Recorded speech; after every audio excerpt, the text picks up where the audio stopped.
Bonjour à toutes et à tous et bienvenue si vous nous rejoignez à l'instant. C'est en direct de la basilique Saint-Pierre de Rome que nous nous retrouvons ce matin pour suivre en cette solennité des saints apôtres Pierre et Paul la célébration eucharistique présidée par le pape François. Le Saint-Père, qui au commencement de cette liturgie va préalablement bénir les palliums qui seront remis à chacun des archevêques métropolitains nommés au cours de ces 12 derniers mois. 25 archevêques sont concernés pour cette année écoulée. Vous apercevez sur vos écrans les palliums ou pallia au pluriel latin qui sont disposés pour l'instant auprès de la tombe de l'apôtre Pierre.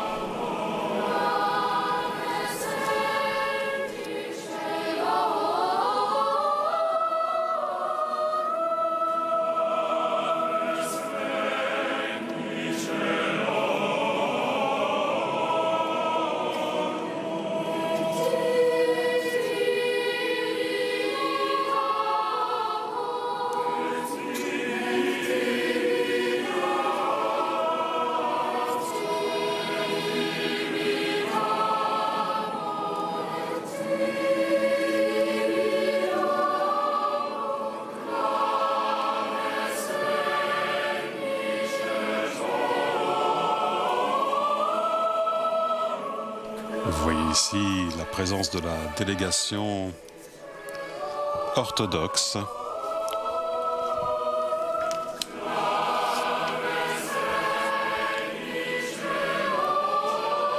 Délégation du patriarcat œcuménique de Constantinople, venu à Rome pour l'occasion de cette fête des apôtres Saint-Pierre et Saint-Paul et qui assiste donc à la messe de ce matin, présidée par le pape.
Et après le chant d'entrée « Tu es Petrus », tu es Pierre, c'est maintenant l'antienne tirée de l'Apocalypse. Maintenant, je sais vraiment que le Seigneur a envoyé son ange et m'a sauvé de la main d'Hérode et de tout ce que la population attend des Juifs.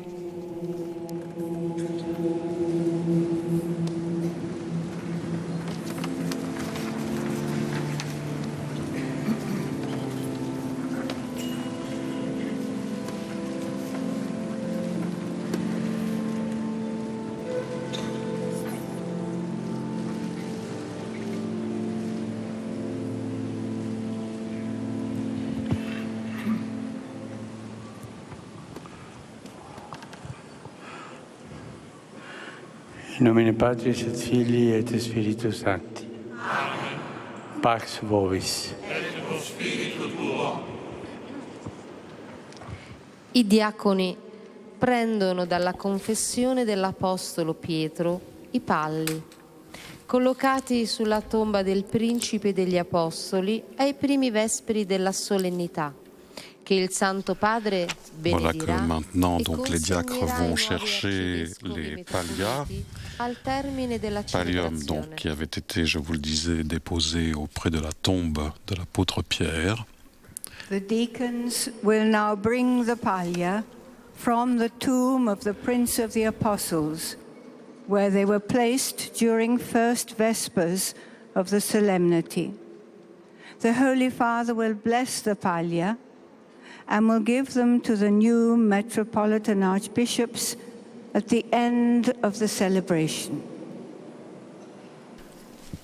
Voilà, et au commencement donc de cette liturgie de ce matin, avant la bénédiction, les archevêques se placent au pied de l'autel et sont présentés au Saint-Père et prononcent leur engagement à la fidélité, à l'union avec le successeur de Pierre. Saint-Père, des révérends pères archevêques, fidèles, avec fidélité et obéissance envers votre sainteté, le siège apostolique demande humblement que votre sainteté leur concède le pallium, prix de la confession du bienheureux Pierre comme signe de l'autorité de le métropolitain en communion avec l'Église romaine est investi dans sa propre circonscription. Les pallias bénis aujourd'hui par votre sainteté seront imposés par le représentant pontifical à tous les archevêques métropolitains nommés au cours de l'année, chacun dans sa propre Église métropolitaine. Les archevêques ici présents prononceront maintenant devant votre sainteté la formule de sermon. Archiepiscopi hic adstantes nunc coram sanctitate vestra anc juramenti formulam pronunciabunt.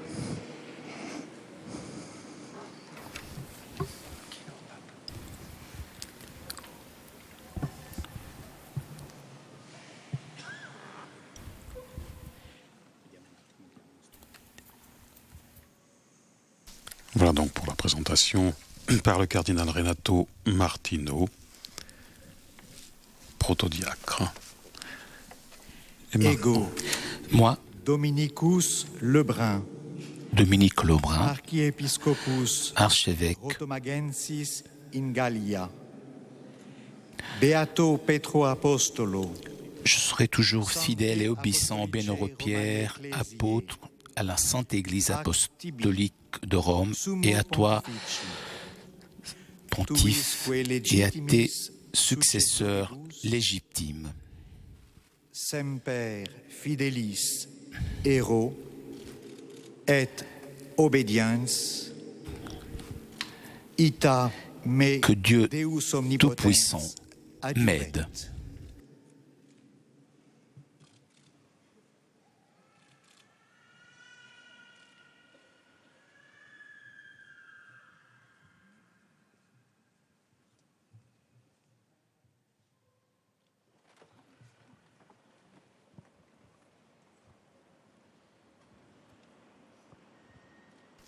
Et c'est maintenant donc la bénédiction. Dieu, Pasteur pasteur éternel des âmes,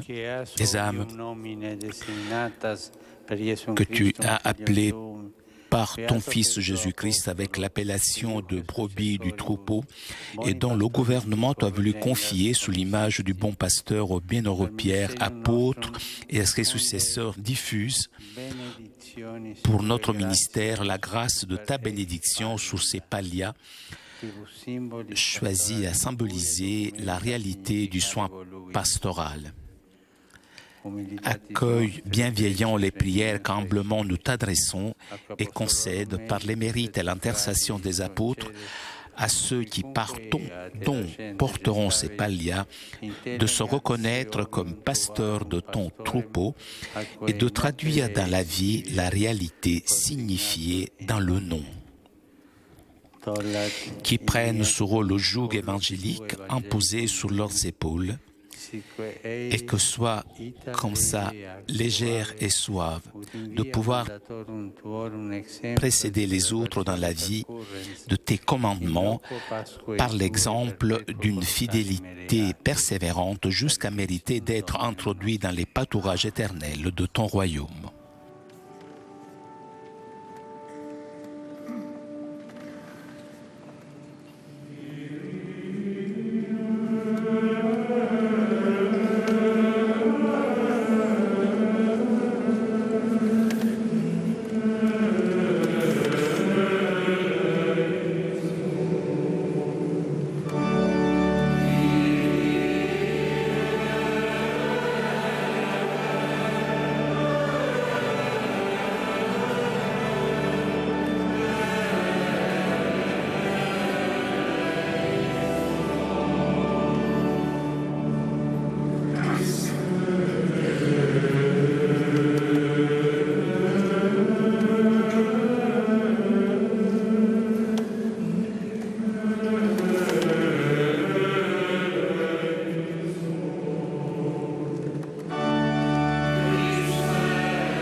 Oremus.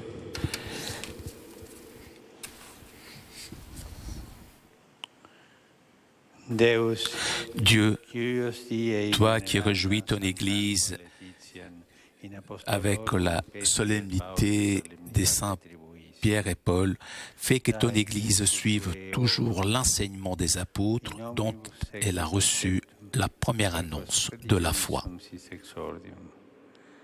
Per Dominum nostrum Iesum Christum, Filium Tuum, qui te convivet et regnat in unitate Spiritus Sancti, Deus, per omnia saecula saeculorum.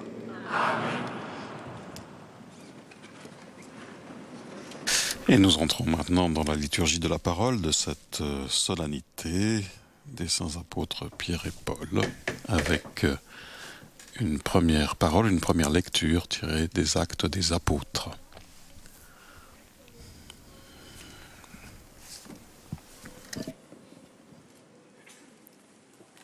A reading from the Acts of the Apostles. King Herod started À cette persecuting époque, certain le members roi of the church. Hérode Agrippa He beheaded James, se mit à the brother of maltraiter John. certains membres de When he l'Église. saw that this pleased the Jews, Il supprima he decided to Jacques, arrest frère de Peter as Jean, well. en le faisant décapiter. This was during the days of unleavened bread. Voyant que cette mesure était bien vue des Juifs, il décida une nouvelle arrestation, To guard him in celle de turns. Pierre. Herod meant to try Peter in public after the end of Passover week. On était dans la semaine de la All the Pâque. time Peter was under guard. Il le the fit church saisir, prayed to God for emprisonner him. et placer sous la garde de 4 escouades de On the night 4 before soldats. Herod was to try him, Peter was sleeping between two soldiers. Il avait l'intention de le faire comparaître en présence du peuple après la fête. Tandis que Pierre était ainsi détenu, l'Église priait pour lui devant Dieu avec insistance. The angel of the Lord stood there, and the cell was filled with Hérode light. allait le faire comparaître. La nuit précédente, Pierre dormait entre 2 soldats. Il était attaché avec 2 chaînes et devant sa porte, des sentinelles montaient la garde. Tout à coup surgit l'ange du Seigneur et une lumière brilla dans la cellule. L'ange secoua Pierre, le réveilla et lui dit « Lève-toi vite ». Les chaînes tombèrent de ses mains. Alors l'ange lui dit « Mets ta ceinture et tes sandales ». Pierre obéit et l'ange ajouta « Mets ton manteau et suis-moi ». Il sortit derrière lui, mais ce qui lui arrivait grâce à l'ange, il ne se rendait pas compte que c'était vrai. Il s'imaginait que c'était une vision. Passant devant un premier poste de garde, puis devant un second, ils arrivèrent à la porte en fer donnant sur la ville. Elle s'ouvrit toute seule devant eux. Une fois dehors, ils marchèrent dans une rue, puis brusquement l'ange le quitta. Alors Pierre revint à lui et il dit « Maintenant je me rends compte que c'est vrai. Le Seigneur a envoyé son ange et il m'a arraché aux mains d'Hérode et au sort que me souhaitait le peuple juif. »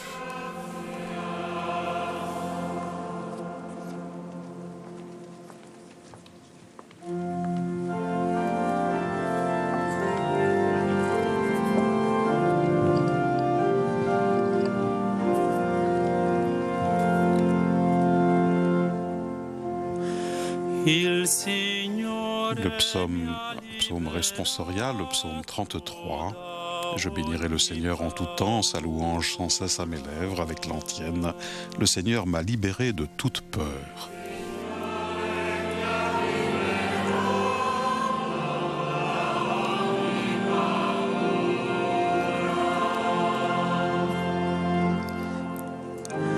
Benedirò il Signore in ogni tempo, sulla mia bocca sempre la sua lode.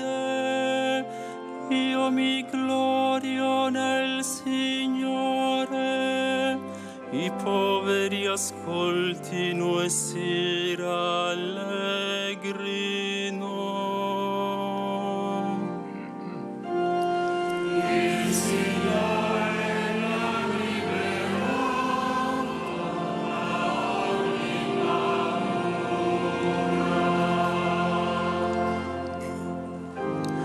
Magnificate con me il Signore, esaltiamo insieme il suo nome. Ho cercato il Signore, mi ha risposto, e da ogni paura mi ha liberato.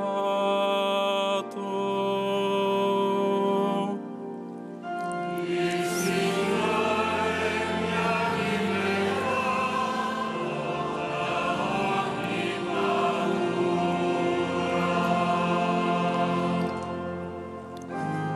Guardate a Lui e sarete raggianti, i vostri volti non dovranno arrossire.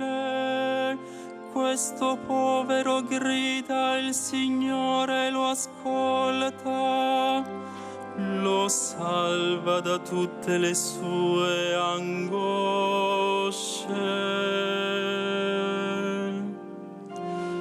Il Signore mi ha liberato da ogni paura.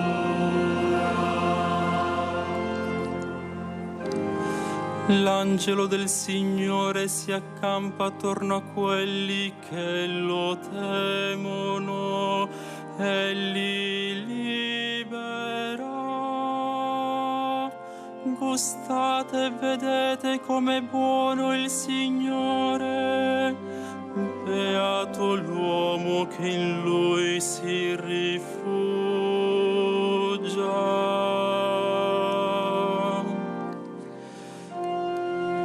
Il Signore mi ha liberato da ogni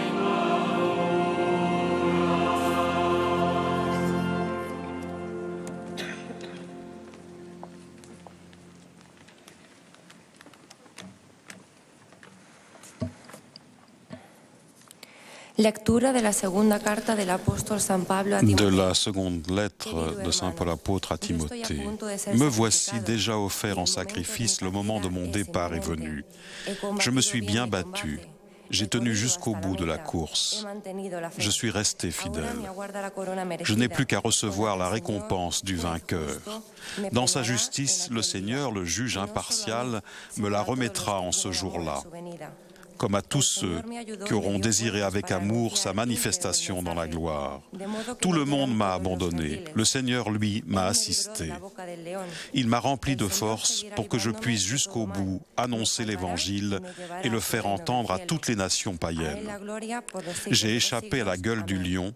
Le Seigneur me fera encore échapper à tous ceux qu'on fait pour me nuire. Il me sauvera et me fera entrer au ciel dans son royaume. À lui la gloire pour les siècles des siècles. Amen.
L'acclamation de l'Évangile, tu es pierre et sur cette pierre j'édifierai mon Église et les portes de l'enfer ne prévaudront pas sur elle.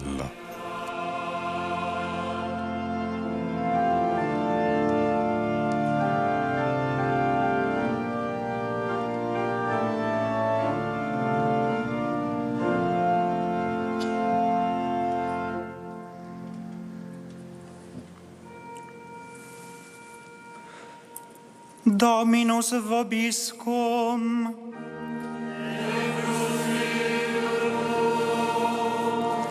Lectio Sancti Evangelii secundum Matteum.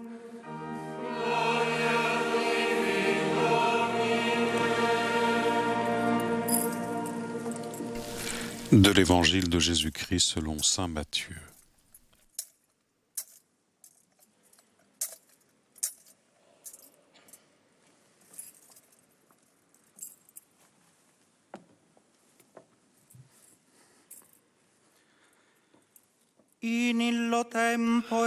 En ce temps-là, Jésus était venu dans la région de Césarée de Philippe et il demandait à ses disciples: le Fils de l'homme, qui est-il d'après ce que disent les hommes ? Ils répondirent: pour les uns, il est Jean-Baptiste, pour d'autres, Élie, pour d'autres encore, Jérémie ou l'un des prophètes. Jésus leur dit: et vous, que dites-vous ?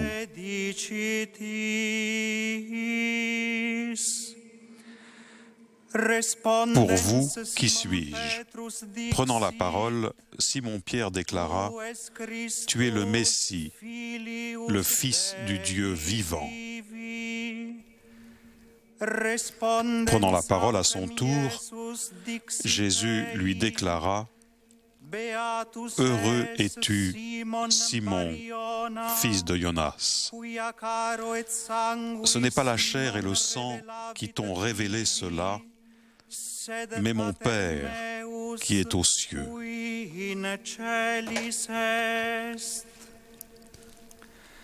Et moi, je te le déclare, tu es Pierre, et sur cette pierre, je bâtirai mon Église.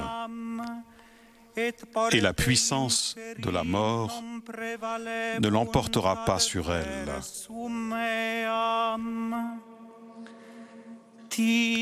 Je te donnerai les clés du royaume des cieux. Tout ce que tu auras lié sur la terre sera lié dans les cieux. Et tout ce que tu auras délié sur la terre sera délié dans les cieux.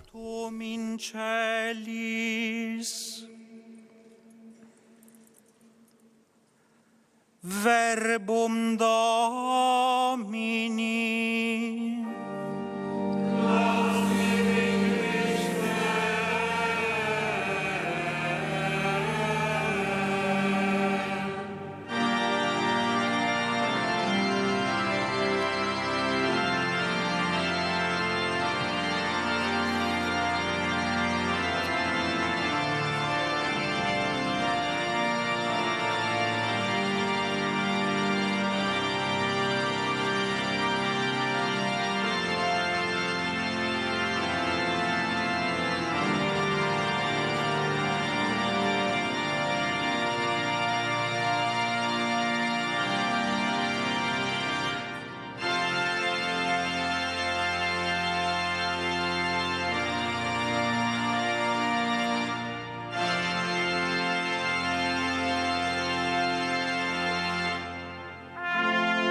Nous écoutons à présent l'homélie du Saint-Père.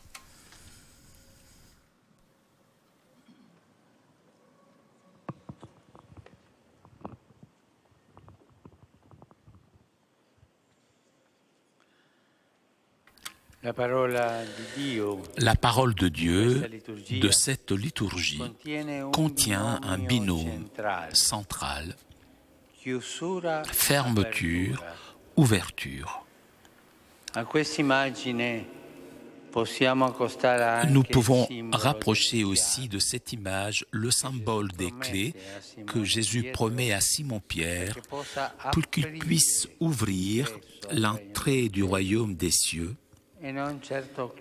et certainement pas la fermer aux gens comme le faisaient certains scribes et pharisiens hypocrites que Jésus réprimandait.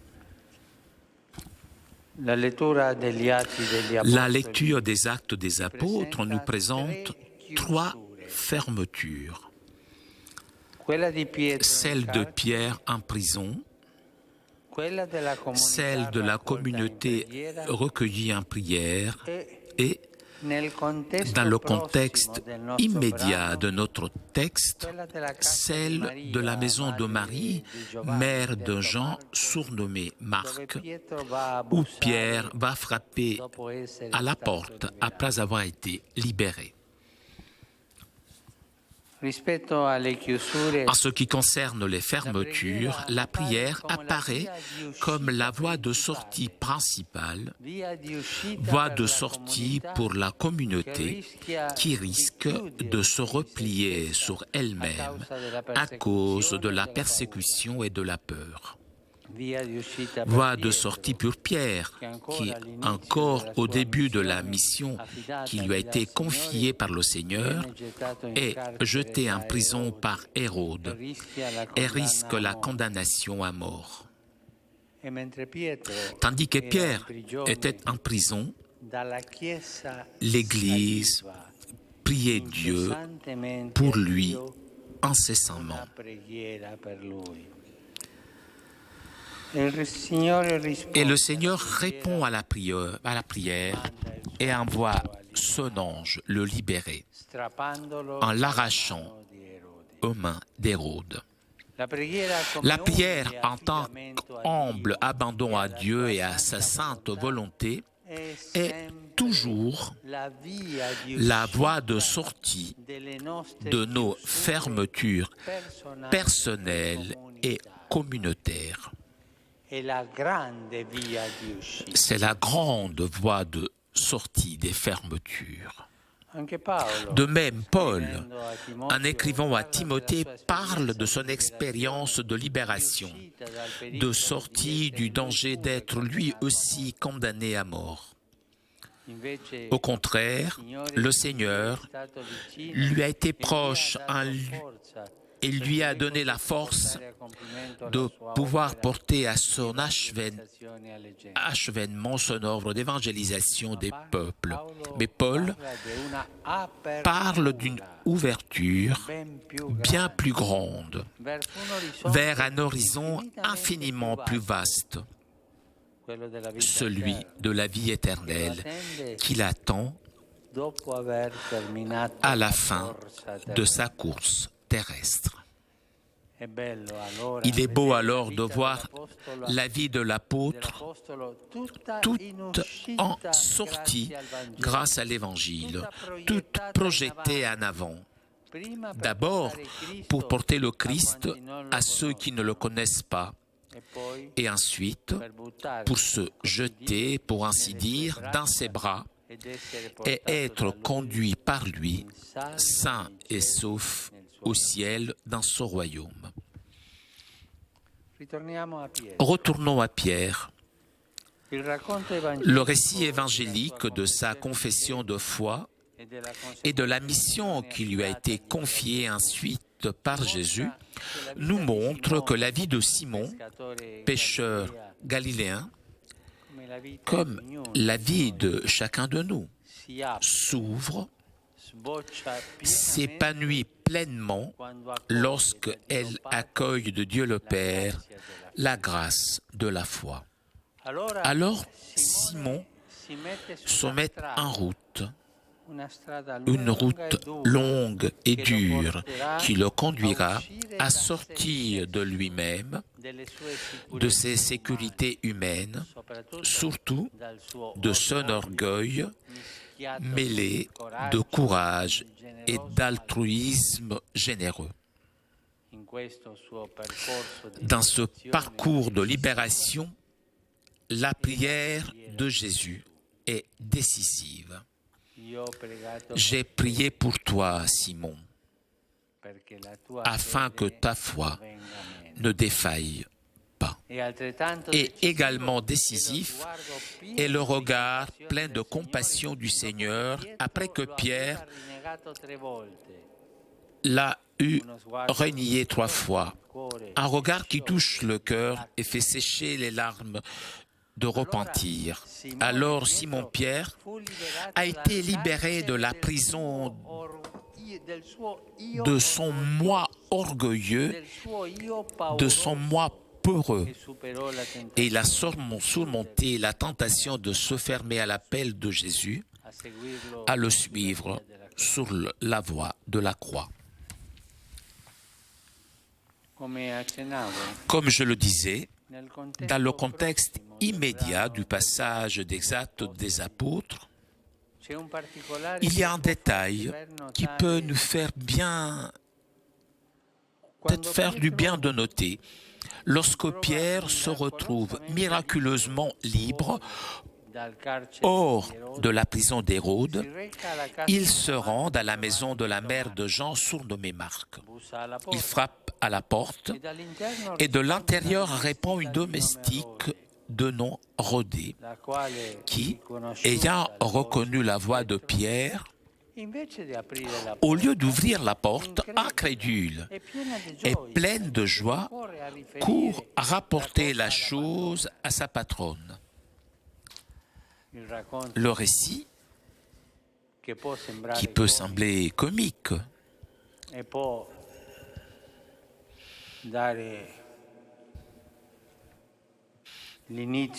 peut peut-être donner le début de ce qu'on appellerait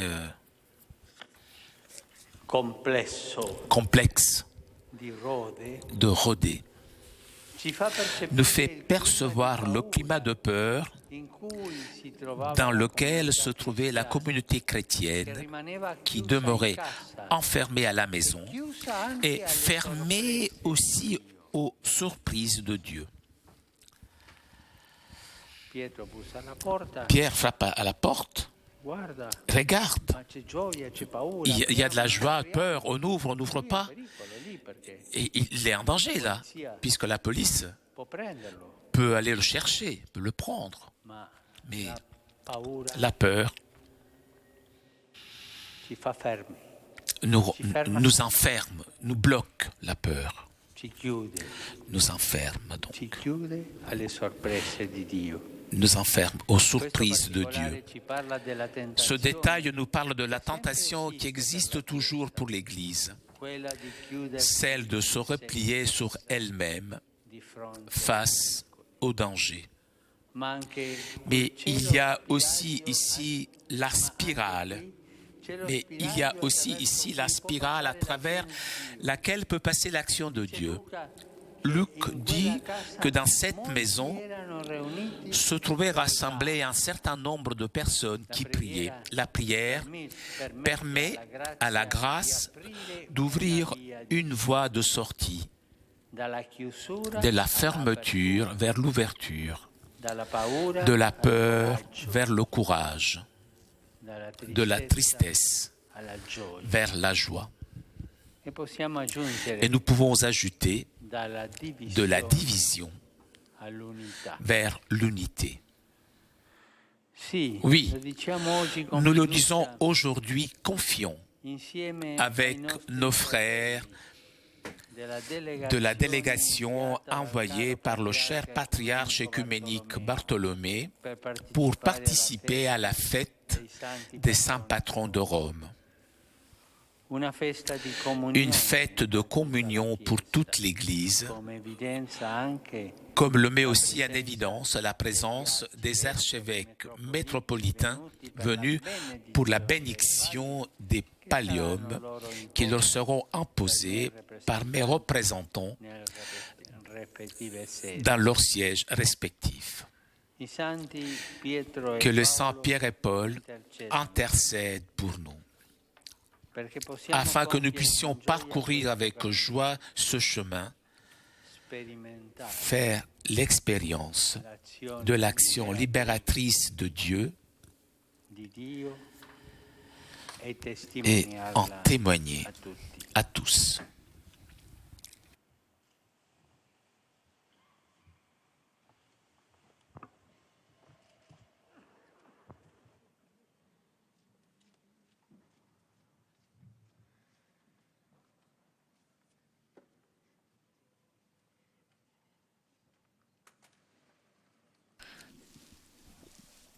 Un mot pour rappeler que le pallium est cette bande de laine blanche que les archevêques métropolitains portent autour du cou lors des célébrations liturgiques et dont les deux pans tombent devant et derrière sur la poitrine et les épaules. Et cela symbolise l'union étroite de ces archevêques avec le souverain pontife, le successeur de Pierre. Les pans qui tombent sur les épaules sont ornés de croix brodées de couleur noire.